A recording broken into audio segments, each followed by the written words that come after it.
देखो क्वेश्चन फिर से देखते हैं।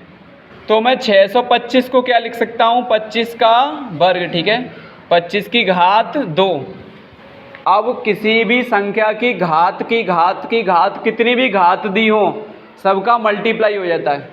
तो ये इसकी पावर थी तो इंटू हो जाएगा -1/2 इंटू कितना हो जाएगा -1/4 इंटू 2।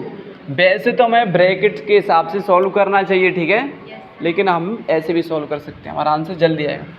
तो 625 को मैंने लिखा 25 का वर्ग और ये था 1/2 इंटू 1/4 इंटू, क्योंकि जितनी भी घात हैं सभी का मल्टीप्लाई हो जाता है, ठीक है। अब देखो तो ऐसे कट जाएगा, 2 से 2 कट गया ना, माइनस का गुणा माइनस से करेंगे तो कितना हो गया प्लस।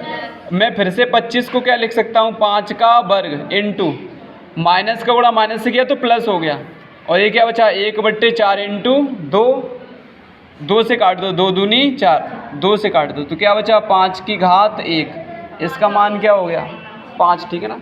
तो हमारा आंसर क्या हो जाएगा 5, हमारा आंसर हो गया। बात है नहीं, देखो हम क्या ना ये जानते हैं गुणा में घातें जुड़ जाती हैं और भाग में, तो ये भाग में ही चल रहा है देखो, तो भाग में घातें घट जाएंगी मतलब देखो ऐसे हो जाएगा x की घात, इसमें से घटा दो क्या बचेगा m-n, और इसकी भी घात कितनी चल रही है ये m+n इंटू, ऐसे यहाँ पे भाग में घातें घट जाएंगी तो कितना होगा x की घात n-l, ठीक है, l है वो, और इसकी भी घात कितनी है n+l।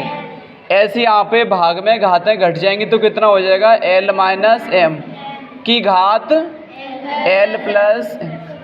मैंने केवल भाग में घातें घटा दी, ठीक है, समझ में आया प्रिंसी। अब देखो यहाँ पे घटा दिया, यहाँ पे और यहाँ पे भी, अब घात का घात में गुणा हो जाता है तो कितना हो जाएगा x की घात m-n इंटू m+n, घात का घात में गुणा हो गया, ठीक है। ऐसे यहाँ पे ये बीच में इंटू चल रहा है तो x की घात कितना हो जाएगा n-l n+l इंटू ये कितना हो जाएगा घात का घात से गुणा करो तो l-m इंटू l+m। देखो मैं बता रहा था घात का घात से गुणा हो गया। अब एक हमने सूत्र पढ़ रखा है a - b a+b a² - वही सूत्र लगाएंगे तो a² m² - n², ठीक है।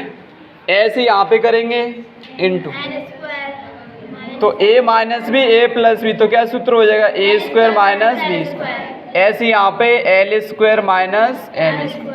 अब देखो हमें पता है x की घात ये भी है, x की घात ये भी है, x की घात ये भी है, तो गुणा में घातें क्या होती हैं जुड़ जाती हैं, तो अब मैं सबको जोड़ दूंगा, ठीक है ना, x की जितनी भी घातें हैं सबको जोड़ देता हूँ तो कितना हो जाएगा देखो m² - n² प्लस यहाँ पे कुछ नहीं तो plus n² - l² plus l² - m², तो माइनस का m² प्लस का m² कट गया, माइनस का n² प्लस का n² माइनस का l² प्लस का l² सब कट गया तो 0 बचा, और किसी की भी घात 0 हो उसका मान 1, तो इसका आंसर क्या आया 1। इस प्रकार करेंगे इसको।